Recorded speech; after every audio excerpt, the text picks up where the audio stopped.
마태복음 26장 1절에서 16절까지입니다.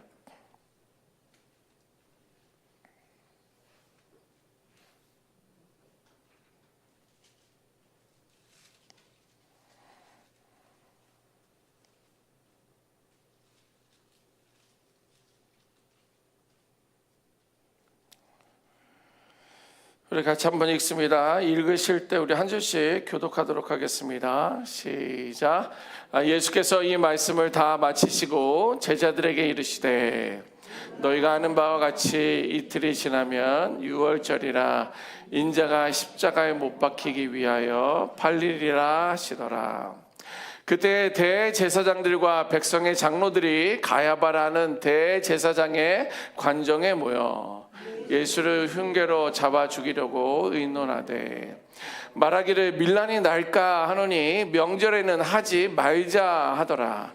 예수께서 베다니 나병 환자 시몬의 집에 계실 때에 한 여자가 매우 귀한 향유 한 옥합을 가지고 나와서 식사하시는 예수의 머리에 부으니 제자들이 보고 분개하여 이르되 무슨 의도로 이것을 허비하느냐, 이것을 비싼 값에 팔아 가난한 자들에게 줄 수 있었겠도다 하거늘 예수께서 하시고 그들에게 이르시되 너희가 어찌하여 이 여자를 괴롭게 하느냐, 그가 내게 좋은 일을 하였느니라. 가난한 자들은 항상 너희와 함께 있거니와 나는 항상 함께 있지 아니하리라. 이 여자가 내 몸에 이 향유를 부은 것은 내 장례를 위하여 함이니라.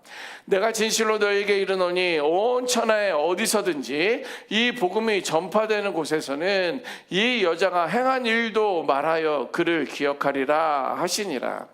그때 12 중에 하나인 가룟 유다라 하는 자가 대제사장들에게 가서 말하되 내가 예수를 너희에게 넘겨주리니 얼마나 주려느냐 하니 그들이 은 30을 달아 주거늘 그가 그때부터 예수를 넘겨줄 기회를 찾더라. 아멘. 하나님께서 오늘 우리들에게 주신 약속의 말씀입니다.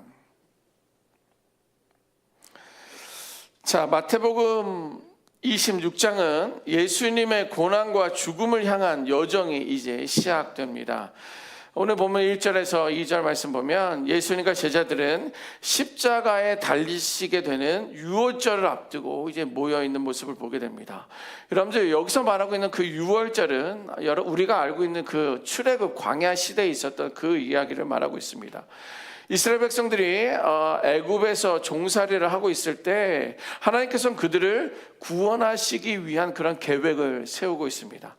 그들이 어떤 노예 생활하는 그 고통, 그다음 어떤 그들의 부르짖음, 그런 탄식을 내가 보았고 들었다라고 말씀하시고는 하나님은 모세를 통해서 내 백성 이스라엘을 보내라라고 바로에게 전하라고 이야기를 합니다. 그런데 우리가 아는 것처럼 바로는요 결코 보내지 않죠. 하나님께서는 10가지 재앙을 보내기까지 바로는 그 강팍한 마음은 결코 잊지 않습니다. 애굽한 바로는 거부했고 결국 하나님은 애굽에게 10가지 재앙을 드리는데 마지막 그 재앙이 장자의 죽음에 대한 어떤 재앙입니다. 그때 하나님께서는 이스라엘 백성에게 이야기합니다. 어린 양을 잡아다가 그 피를 문설주에다 발라라. 그러면 그 죽음의 사자가 그 문설주에 바른 피의 양의 집은 이제 넘어갈 것이다, 보호하실 것이다, 이렇게 말씀해주고 있습니다. 결국 문설주를 바르지 않은 애굽의 백성들의 장자들은요 그날 하루아침에 많은 사람들이, 모든 장자들이 죽었습니다. 그것을 기념하면서 유월절이라고 말합니다. 패스오버라는 거예요. 문을 넘어갔다라는 거예요. 죽음의 사자가 피를 보면서 그 집을 넘어갔다. 패스오버, 그것을 유월절이라고 하는데 그 유월절에는요 3가지 의미가 있습니다. 첫 번째 하나는 뭐냐면 그날은 구원의 날이다라는 거예요. 이스라엘 백성들을 노예에서 아니면 그 죽음에서, 장자의 죽음에서 구원한 그 날을 유월절이라고 하는 거예요. 또 두 번째 의미는 뭐냐면 자유가 시작된 날이다라는 거예요. 그래서 유월절이라고 하는 것은 이스라엘 백성들을 출애굽을 하게 되면서 이제 애굽의 노예에서 하나님의 백성으로 옮겨가게 되는 자유의 날이라는 거예요. 세 번째는 뭐냐면 희생을 상징하는 거예요. 누구의 희생이 있었습니까? 어린 양의 희생이 있었다라는 거예요. 어린 양을 죽여야지만이 그가 피가 나오는 거예요. 뭐 빨대를 꽂아서 뭐 닌게를 꽂아서 피를 뽑아내는 그런 게 아니라 그 양을 죽여야지만이. 양이 무슨 잘못이 있습니까? 제사 드리는 것도 아닌데. 그런데 양을 죽여서 그 피를 가지고 문설주를 발라야지만이, 그 희생이 있어야지만이 그들이 구원을 받은 것처럼 이 세 가지 의미가 그 안에 있습니다. 그 유월절에 누가 죽으셨습니까? 예수님이 죽으셨어요. 그것을 의미하고 있는 거예요. 참된 유월절의 어린 양으로서 예수님이 저와 여러분들을 위해서 십자가에 죽으셨음을 말씀하고 있습니다. 이렇게 예수님의 십자가 지심은요, 우연이 아니라 하나님께서 정하신 거예요. 2000년 전에 예수님은 죽으셨지만 그 이전의 구약 시대에 모세의 때에, 그때 어린 양의 희생을 통하여 유월절이라고 하는 그 기간에 그 이후에도 예수님은 죽으셨고, 그 죽으심으로 말미암아 오늘 우리가 구원을 누리고 자유를 누리게 되는 그 은혜를 누리고 있다라는 거예요.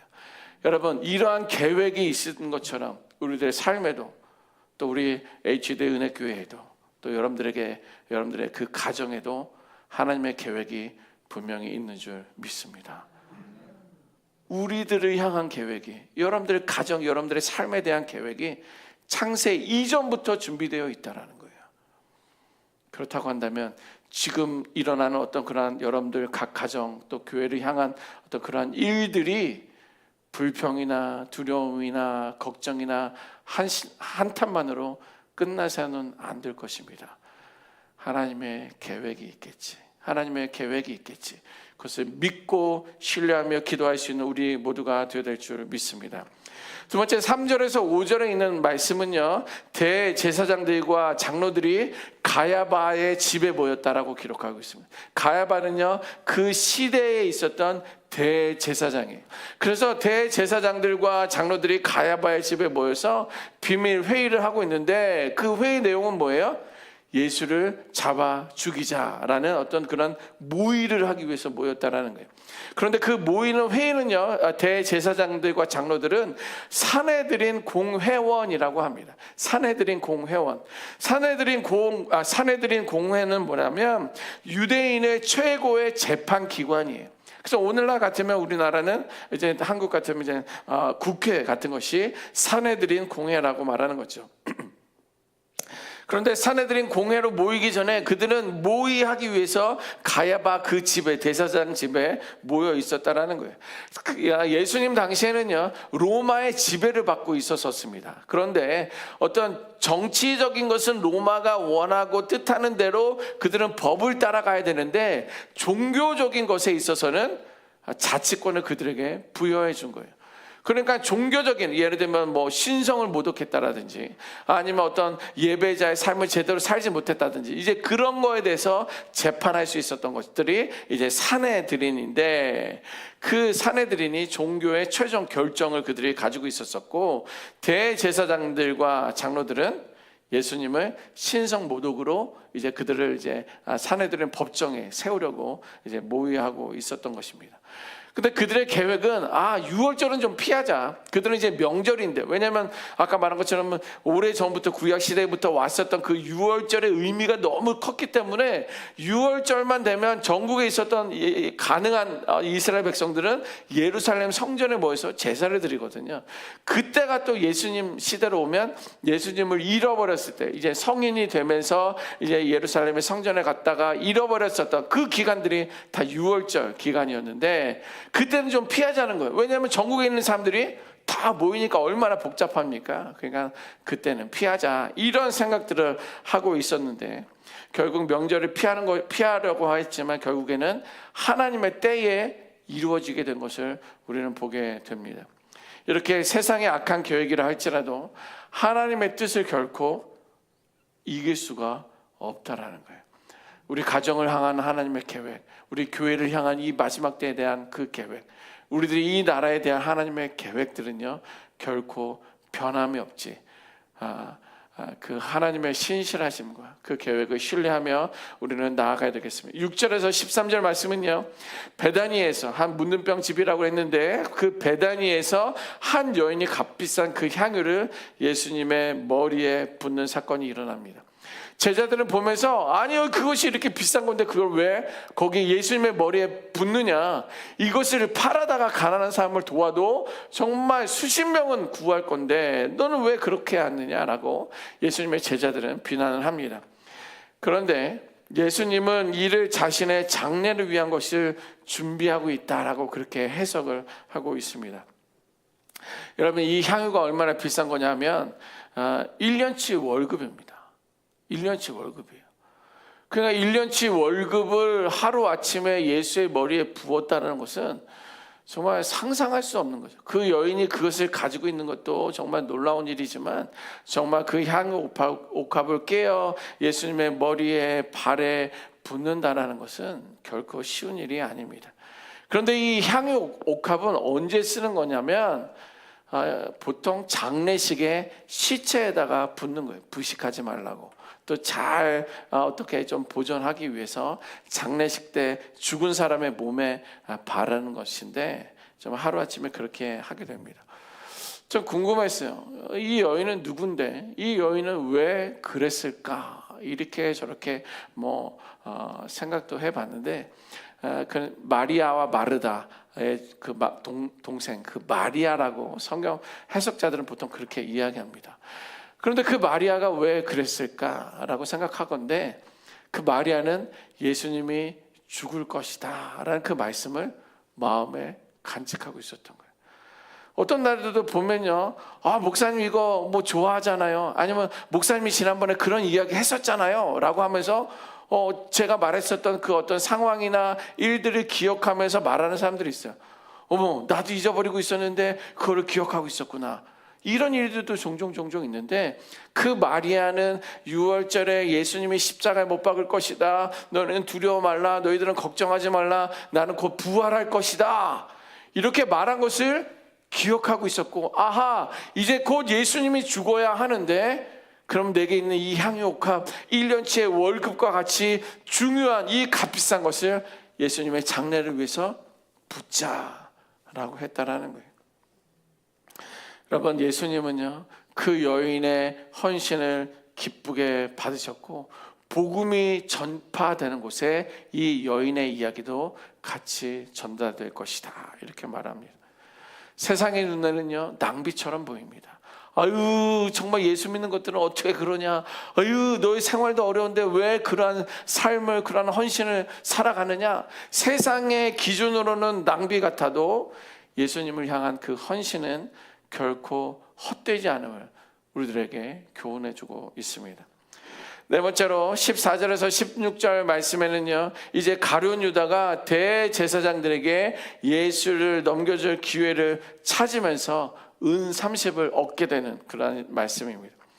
이 은 30의 가치는요 한 달 정도의 일꾼의 품삯입니다. 아까 향유옥합은 1년에 대한 가격이지만 이 은 30은 한 달치 월급과 같은 거예요.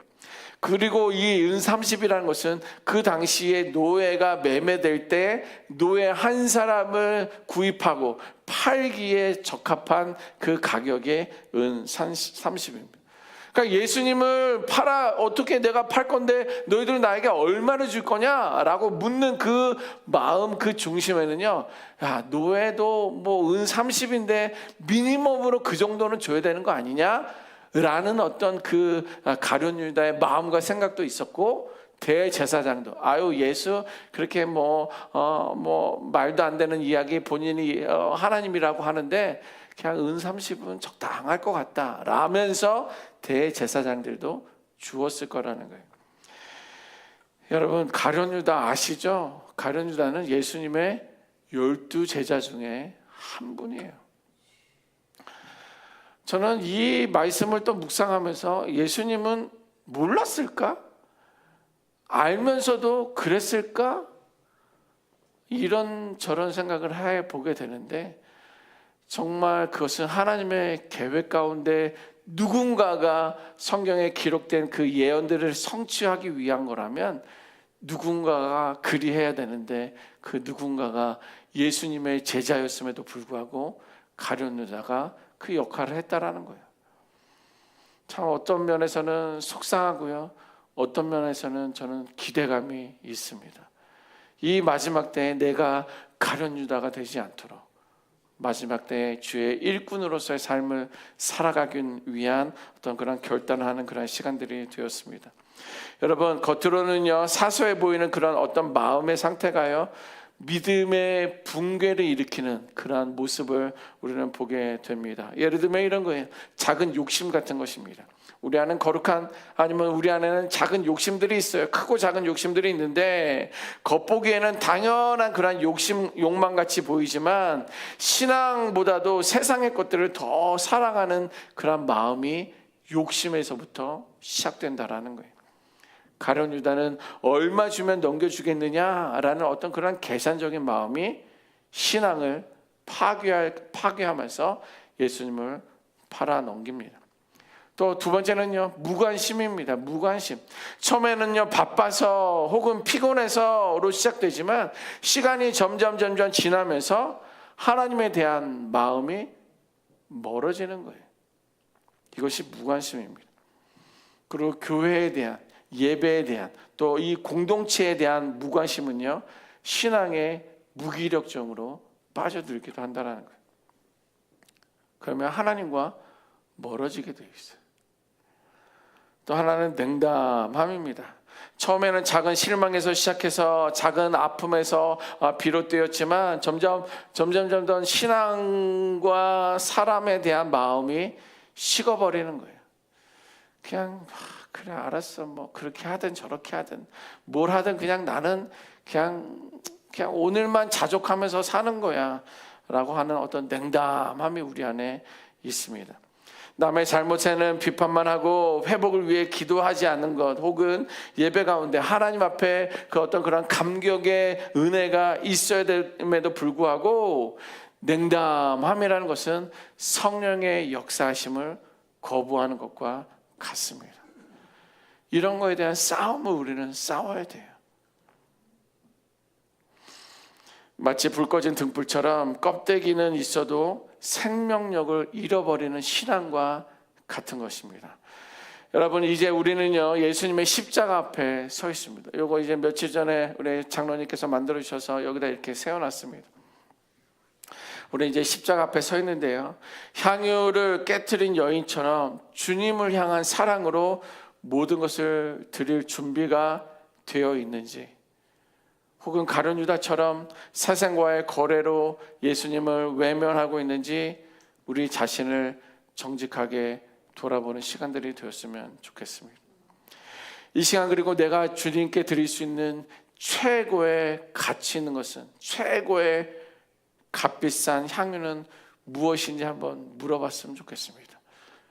그냥 일부만 드리는 것인지, 아니면 그 일부조차도 드리지 않는지, 아니면 1년치 월급만큼이나 되는 것들을 드릴 준비가 되어 있는지를 생각해 보았으면 좋겠습니다. 이것은요 물질이 될 수도 있고요, 이것은 내 시간이 될 수도 있습니다. 그리고 나의 계획이 될 수도 있고 나의 자존심이 될 수도 있어요. 혹은 오래된 상처나 두려움일 수도 있습니다. 그러나 분명한 것은요, 예수님은 가장 값진 사랑으로 나를 위해서, 여러분들을 위해서 자신을 희생하셨다라는 거예요. 오늘 여러분들의 삶의 향유 옥합을 주님 발 앞에 깨뜨릴 수 있기를 소망하며, 그 여인의 바로 살아있는 믿음이고 진짜 제자의 삶입니다. 그렇게 살아갈 수 있는 우리 모두가 되시기를 주님의 이름으로 축원합니다. 기도하겠습니다. 주님,